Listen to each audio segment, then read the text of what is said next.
Welcome. This is the first episode of the Mind Over Matter podcast.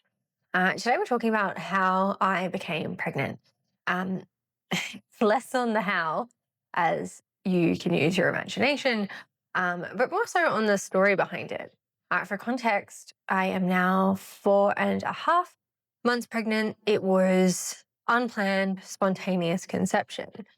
A few months ago, well, 4.5 months ago, Daniel and I decided to go camping. We went out to Port Macquarie, inland Port Macquarie, to stay on an organic farm. It was absolutely beautiful out there. And it was funny because my dog Nala, who will probably make an appearance, was on heat. And dogs go on heat every 10 or so months. And we were kind of hoping to have puppies with her. We thought that it would be fun to have a litter before we got her desexed. And so we went to this campsite, and there was a resident dog on the campsite. His name was Simba. He was undesexed, and he was a beautiful dog, and he was very intrigued in Nala. They were very flirty, and I thought, what a perfect opportunity here, like Nala and Simba from The Lion King, to then have babies. Of course, I have another dog as well. His name's Cheddar. He's a corgi, and he is the protective big brother. So he didn't allow Nala any time alone with Simba. So anyway, aside from that, we went camping. It was beautiful, very aspirational to the life that we want to live. If you know Daniel or I personally, you know that we aspire to live on a farm. I feel very connected to nature. I love spending time in nature. And it was a really nice weekend just to disconnect and be off grid. Also, being an organic farm was beautiful as well, because we got the chance to see how they farm organic produce. We try to eat organic as much as we can. And there was a lot of synchronicities with where we stayed. It was also owned by Christians. And Daniel is nearly Christian in the last 6 or so months. So it was very synchronistic in how it stayed, how the campground was. And so we spent 3 nights there. It was absolutely amazing to get off grid. We came home, and we were watching TV one night, and Daniel's like, do you reckon Bella's pregnant? Because, obviously we had tried, or we had hoped. And dogs are only pregnant for 9 weeks. And I was like, I'll just intuitively check her. We were watching TV, I closed my eyes, and put my intention on Nala. I said, is she pregnant? And I got yes, there's a 94% chance. I was like, I wonder why 94. But still being an implantation, that was the number. So it wasn't fully implanted, but yeah, there's a solid chance that she is pregnant. And we were like, that's amazing. That's amazing. And about a week later, I was, I don't know what we had been doing. I'd been eating junk food, and I was really looking forward to fasting. I said to Daniel, I can't wait till my period comes, because I'll fast. And that's usually a good time for me to do it. And he just acknowledged that. We carried on, and I went late. My cycles usually vary on the dot, 28 days. I don't take any contraception, obviously. But my cycle's very regular. And so it was a day late, and it was 2 days late, and it was 3 days late. And I was like, oh shit, I better do a test. And of course, Daniel didn't know this, but I went to the chemist. On the way to the chemist, I was like, I think I'm pregnant. Did the test. I avoided looking at the test for an hour or 2 hours. It just sat on the bench, and I was like, I have housework to do. Anyway, I saw the test, and it was me that was pregnant, which is hilarious because Nala didn't end up being pregnant. So when I had scanned her for a 90% chance of implantation, I had scanned myself, and I didn't know. So I found out I was pregnant. Daniel wasn't home. He was at work. Of course, I wanted to tell him in person, but I also had to go to work. And so I went to work. And before I did, I got a little gift box and put the pregnancy strip in the gift box. to surprise him. I went to work and my mind was elsewhere at work. Uh, Rushed home and straight in the door. Quickly, let's just finish dinner so I can give you a gift. I got you a gift. And we sat down. I blindfolded him so I could put my phone up and record his reaction, which I'm so glad I did. It was so sweet. And I gave him the gift box, unblindfolded him, and he opened it. And his reaction was very, "You're having me on here. Beep, beep, pregnant? Really?" Gave me a big hug, a cuddle. There was probably some tears from both of us, and we just processed that together, which was a really beautiful moment. He um, has always wanted to be a dad. He is a dad, actually, but he's always wanted to be a full-time dad. And without telling me, he set the intention and he asked God for a baby without telling me. And in that time, I think leading up to telling him, there was a lot of processing that had to happen on my end. There were tears, mainly because life is never going to be the same again. Like, that was the thought process of like, fuck, I'm pregnant, and my life is never going to be the same again. And that was a really scary thought. And so I spent time processing that. And it didn't take me long to accept what was and see the actual blessing of the situation. Like, what a beautiful thing to be able to raise a human, and to do that in a time of my life where I'm not working full time. There's a lot of space. There's a lot of love. I mean, I already have 2 dogs. And so it was really beautiful just to have that shift from like fear into acceptance, surrender, and just seeing the blessing of what is. And so it took us a few days to like come to understanding. Like, I think there would be like a few like moments where we would forget, and then it'd be like, oh, by the way, we're having a baby. And no, it's been a really beautiful, beautiful journey. And I guess for me, the initial identity shift has to happen straight away, because it's my body that goes through the next 9 months of pregnancy. And it's actually more like 10 months. I'm figuring out this like medical counting thing, and it's more like 10 months. But anyway, so there's a shift straight away for the woman to be letting go of the identity of being a maiden, especially first-time pregnancy, of course, to then being a mother and like starting to see yourself as a mother, which is something that personally for me, I never imagined. And like, if you had asked me when I would have wanted kids, my answer was always the same, like a couple of years from now. That was always the same answer. But God chose for us, and that really helped me see the blessing of like, obviously God wanted to use us to bring a baby into the world. And so he did. And like, who am I to fight that? Such a beautiful thing. Now, it's obviously been such a learning curve in that I've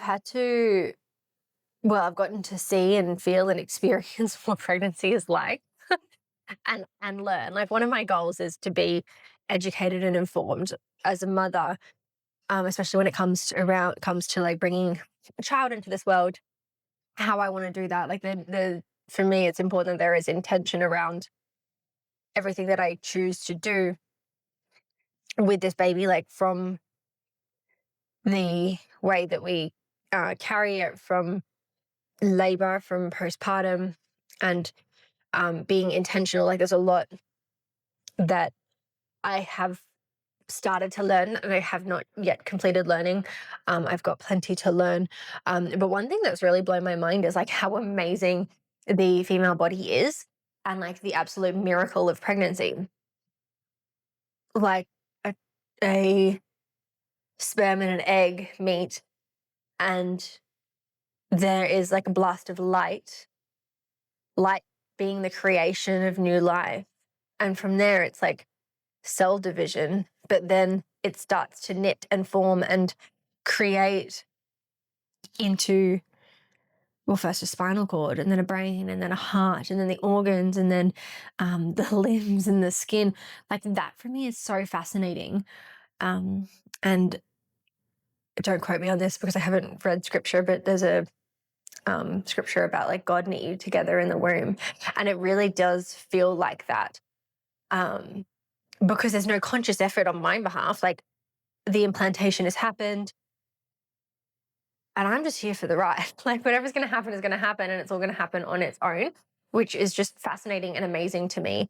And it's been such a blessing to have the gifts that I do, or to have worked on my intuitive awareness and perception, because I've been able to, especially at the start, be present and attentive to like what's been going on in my body. What I mean by that is like actually visualizing or checking what's happening in my womb space, my uterus.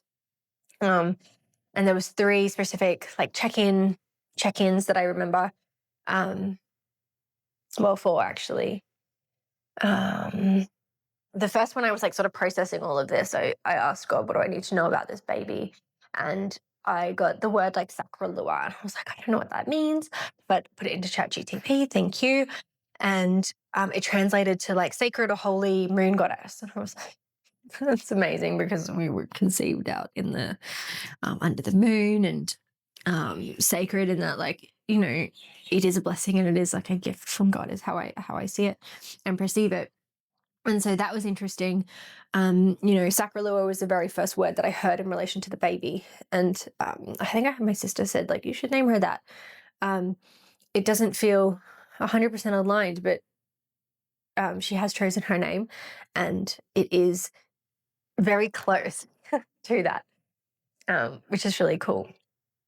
Now, the second time that I checked in with this baby, or the first time that I actually visually checked in, we were driving. We were on the way to see my parents. They were down in Sydney for a conference. For context, I live in Newcastle, so it's only like 2 hours drive, whereas they're usually in the Gold Coast. I hadn't seen them in ages, and like how synchronistic. We find out we're pregnant on the Thursday before we go on Saturday to see my mum and my dad separately in person. I'm like, okay, well, we have to tell them. It was just such a lined up opportunity to like, okay, we got to tell the parents. And on the way there, I closed my eyes and I checked to see what was happening. And like the first visual I got was like, it was like 2 hands, and it looked like a universe or like a creation. And it was like 2 hands like creating something.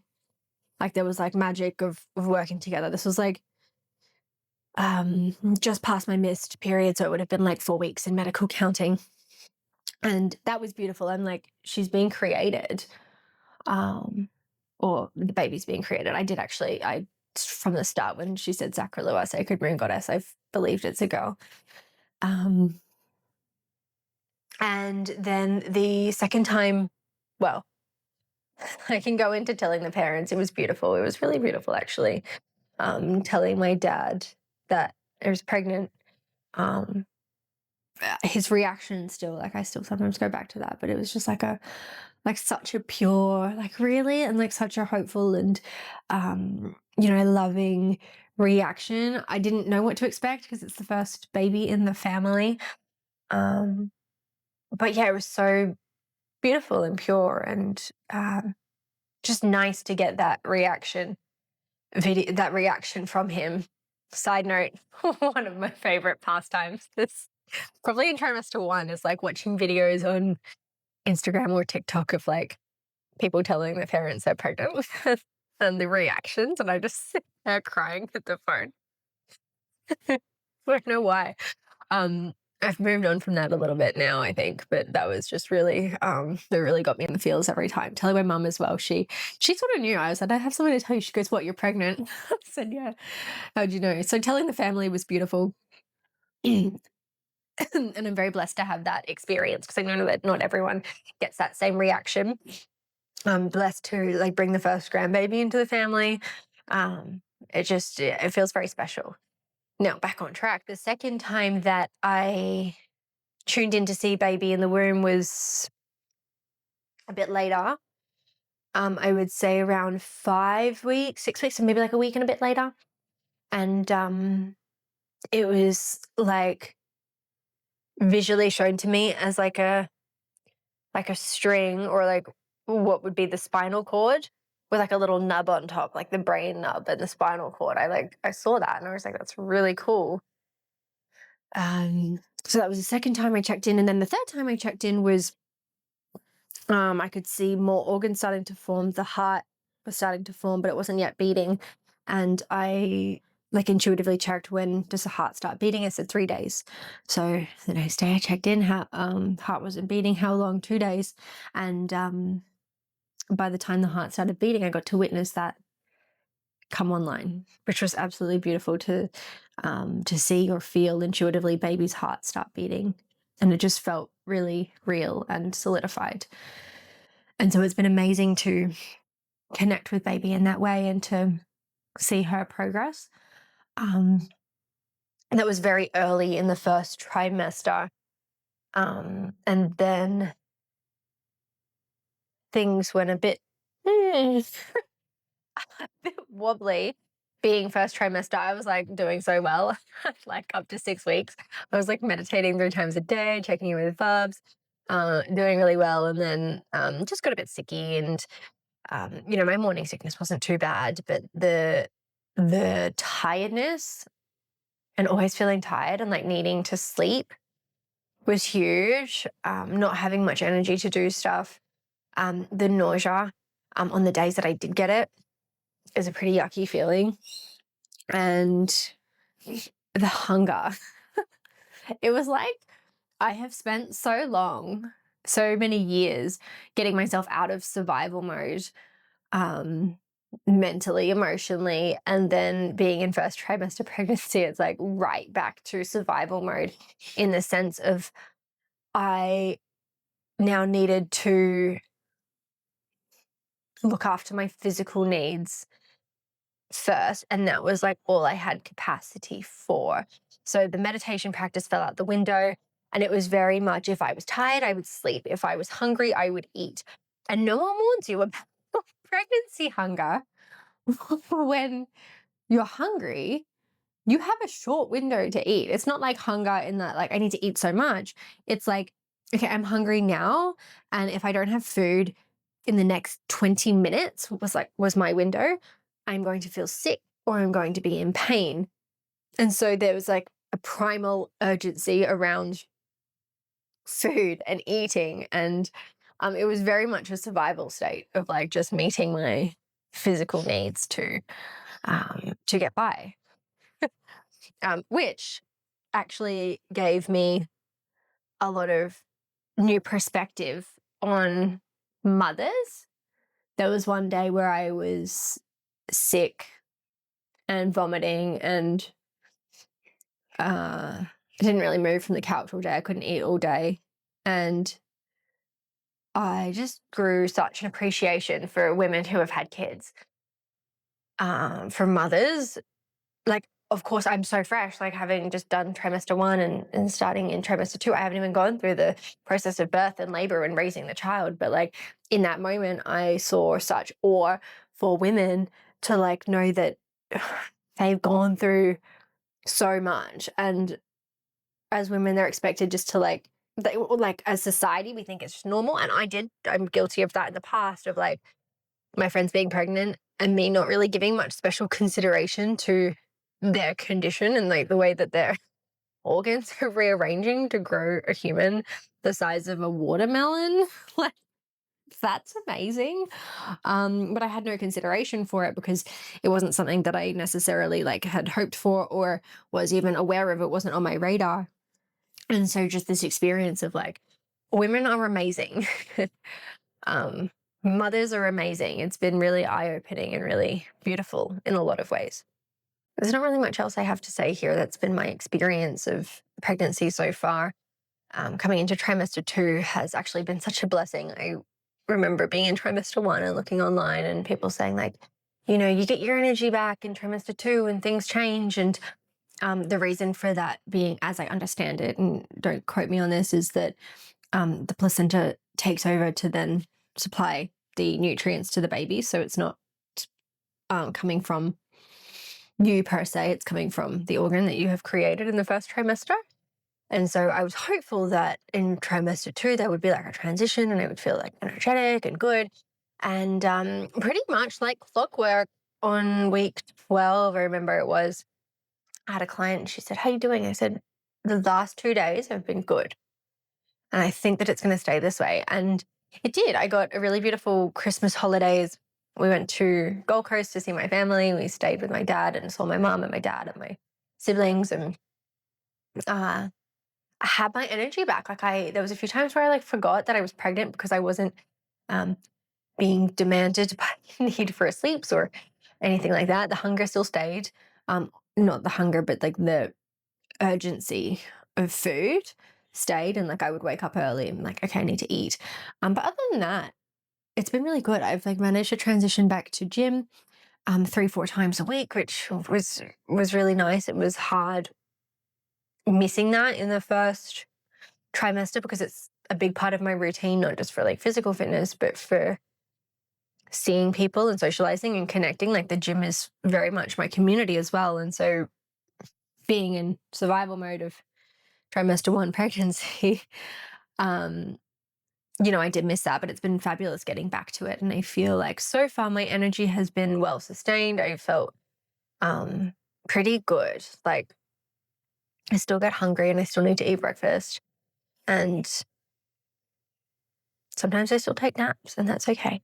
I'm like giving myself a lot of grace around the rest that I need and not pushing myself to do more than I am capable of, because at the end of the day, my body is growing a human, and that human needs what it needs, and it's going to tell me what it needs. It's going to tell me if it needs sleep, if it needs food, and what it wants to eat. A lot of people ask me like if I've craved any weird food or what aversions I have had to food, and not really that much. But to be honest, I always feel that baby's been communicating with me in what to eat. So first trimester was very much like the way that cravings come through for me is like, I want this food.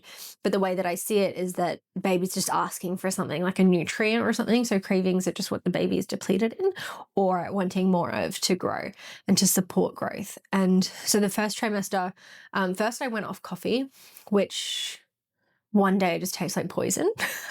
Like my body was like, that's no good. And I just couldn't drink it, which is amazing as well, because it's just the body going, no, we don't want that. But eggs were on, sardines were on, which is amazing because the time that I was eating sardines was around the time the brain was growing, and sardines are healthy fats for the brain. So it makes sense. And folate, eggs are high in folate, which makes sense because the baby or the fetus needs folate to grow. So it was always communicating to me what it wanted to eat, or what it needed, what nutrients it needed. And that came through the form of cravings. I haven't had much else. Luckily, I came back on the coffee like 2 to 3 weeks after that going off it, which was really nice. I did feel like that was the time I probably needed it the most, but respected the body there.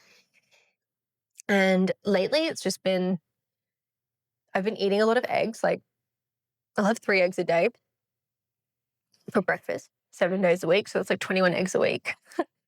So I don't know, more protein or folate for the baby. And then also like beef and pasta have been things that I have thoroughly enjoyed. Specifically like those bolognese pasta, needed that. That was delicious. Anything with like cheese and Parmesan cheese and chili is really good. And there's been a couple times where I don't know what baby's asking for here. Maybe you can tell me. I've been in like a petrol station or a convenience shop, but I'm like walking and I see strawberry milk. And then I'm like physically unable to leave the shop without buying the strawberry milk to then drink it straight away. And I've never bought strawberry milk before. But there you go. It's happened twice. So I don't know what what baby needed there, but that's been something. Um, Also, I guess if we're talking about diet, the first trimester there was like a weird period where um, fast food was good. Like I don't eat a lot of fast food ever, rarely, and the time when I was really sick, not the time I was vomiting, but I think I got a cold. I was really sick and I was like urgently hungry and I couldn't be bothered to get up and cook because I had no energy because I was not well. And Daniel was on the way home from night shift. So I called him and said, "Hey, babe, could you just swing past McDonald's and get me a bacon and egg McMuffin?" Which went down really well. And then the next day I had one again. And then I tried a Porter burgers and then I tried KFC nuggets, which were no good. Um, what else did I try? That's probably it. There's probably more. But there was a point in time where food outside of the house tasted better. And that was the only food that I wanted to eat. And so I just honored that. And then from trimester 2, it's been like back to the healthy food, whole food, cooking meals. And more recently is fruit. I'm big on the fruit at the moment. I'll eat a whole pineapple if you give me the opportunity, or oranges or grapes. So anyway, that's been my experience so far with like cravings, food, aversions. There was nothing really my body rejected except for sugar, actually. And that first time that I was vomiting was because I ate a chocolate brownie, and it was a homemade one, but it wasn't a homemade. It was a packet mix that we homemade. But usually we buy the Mount Elephant whole food brownies from Coles, and this time we got like a Donna Hay, which is more sugar and a lot more butter. Probably some like flavors, or I'm not sure exactly what the ingredients are, but I tried that. I had one and I was like, oh, I'm not sure that was good. And then I ate a second one. And then a few hours later, I was spewing my guts up overnight. And so my body actually said no to sugar for a while, and I couldn't eat anything sweet, which was hard because there was a few times where I wanted sour food, and you would think like sour lollies would do it, but I didn't want the sugar. I couldn't eat sweet stuff. So there was one night where I spent ages and ages scrolling on Uber Eats and ended up getting a tom yum noodle soup, which was delicious. And I ate way more than I was able to, just because it was so good. So I guess that was another craving as well. But yeah, definitely had an aversion to sugar. Now I can eat it, but I'm really not feeling good if I do. So just getting my sugars through fruit and honey, and that's pretty much it, I think. So anyway, it has been a journey, and I think there's a lot to go. I'm like trimester 2, and I'm like, oh, I've put on 6 kilos now, which you wouldn't really tell. Yes, the belly's growing, but also like pregnancy weight is growing an organ. The baby itself is only like 300 grams, but then your blood volume increases up to double. There's a lot of changes that happen in the body. You have your amniotic fluid, I believe it's called. So then there's like a lot more weight involved. And so the 6 kilos is starting to feel heavy on my body. I've lost my chin up at the gym. I can't blame the 6 kilos, but I feel 6 kilos heavier when it goes to like pulling myself up. I don't think I was capable of doing a chin up with a 6 kilo weight before, and now I cannot. So I'm doing my best. I don't know if I'll get them back. I don't know if I really even care to try, but just being graceful with myself of like the changes that are going to happen, because obviously the weight's going to go up a lot more. Like final form of baby is a watermelon. So yeah, it's been really amazing to learn all about it and to see what's happening and like to experience it firsthand in my body. And like, even though there's bloating and tiredness and sometimes aches and pains and stuff, it is just really such a gift to be able to bring a human into the world and give it a life and raise it, I guess, in alignment with being like aware and conscious, and probably will be raised with faith and just a environment where she's able to be who she is, because that's really important. I guess I didn't always get that. And so that feels it feels like such an exciting project to be able to craft a human, knowing what I do know about the mind and perspective and how that works, with someone who, my partner and best friend, who is equally as conscious and aware and has a beautiful view of the world. Like, it's just such a little, it's such an exciting time or project or um, opportunity, I guess you would say. So that is all to be continued. There's heaps more that I'm learning. I'm going to park it there. We've got 32 minutes. I'm going to park it there, but yeah, there's heaps more to learn. I'll be back online um, soon. And thank you for listening. If you have any like questions or, want to talk about your pregnancy journey in the comments, please do that. Please always feel free to reach out if you want to chat. I appreciate you being here, and I will see you next time.